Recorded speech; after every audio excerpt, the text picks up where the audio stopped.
For this video, again, simple tools, some snipping tools to cut your wire and some round nose pliers to shape the circles. This is a very, very easy grass stem once you've mastered doing the circles on your wire. So we'll start at the top of the wire.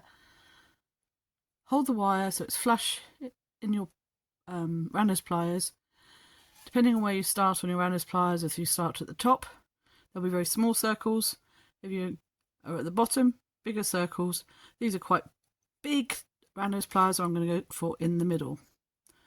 Grip the wire, hold the wire with one hand, turn the wire while you're gripping it in the pliers, release, let go, turn it a bit more until you get a full circle like that.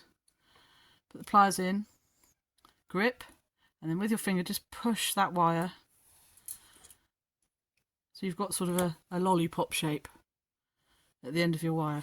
Now your gaps are totally up to you what you do next, so just have a look and see what I do, but when you make yours you can make them all different or the same, doesn't matter.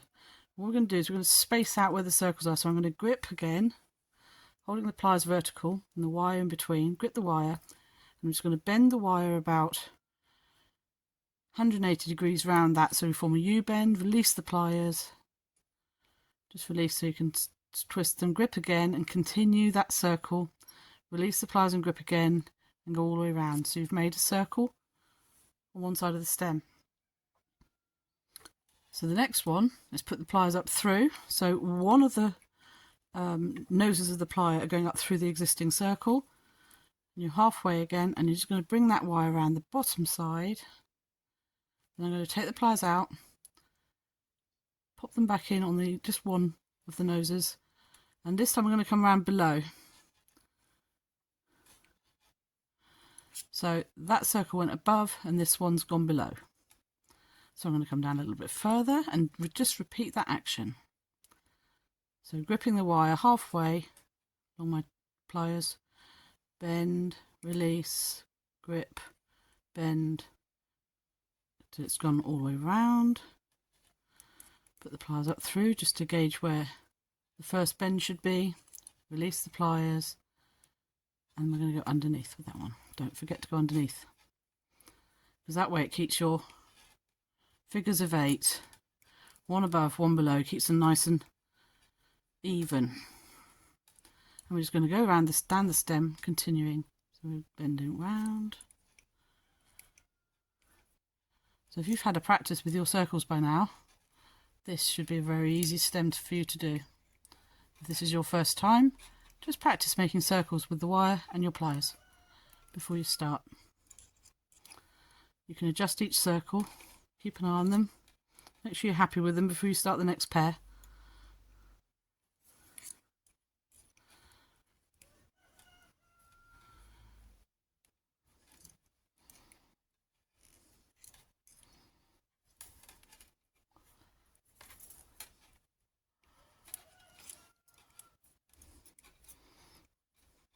I think this is going to be the sort of grass stem that I would like to see with a bit of a curve in it. They don't all have to be dead straight. You can have them dead straight, but afterwards you can manipulate. You could have this as a bit of a wiggly stem. Totally up to you. We'll just keep on. The wire above. Then wire below.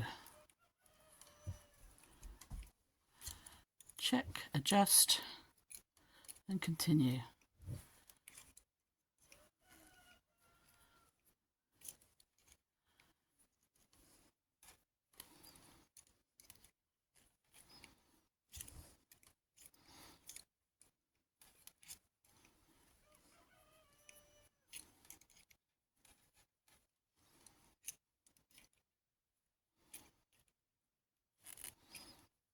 And just remembering that wherever you put the wire on your pliers, that's how big your circle's going to be, because they're cone shaped.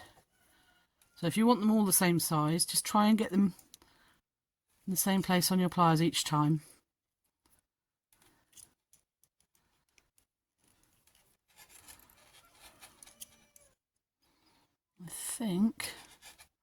I normally do about 9. Let's just count those. So 1, 2, 3, 4, 5, 6, 7, 8, 9.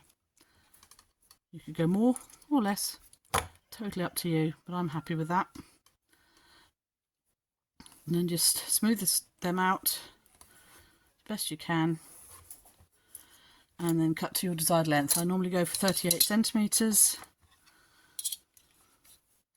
Seems to be a good length. What do I want? Can't count, there we are, 38. And cut the wire off.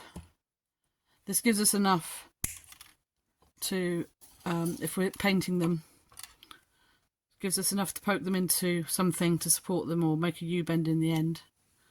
That I will explain in a video very soon about how I treat these. You can keep them exactly as they are depending on what wire you're using.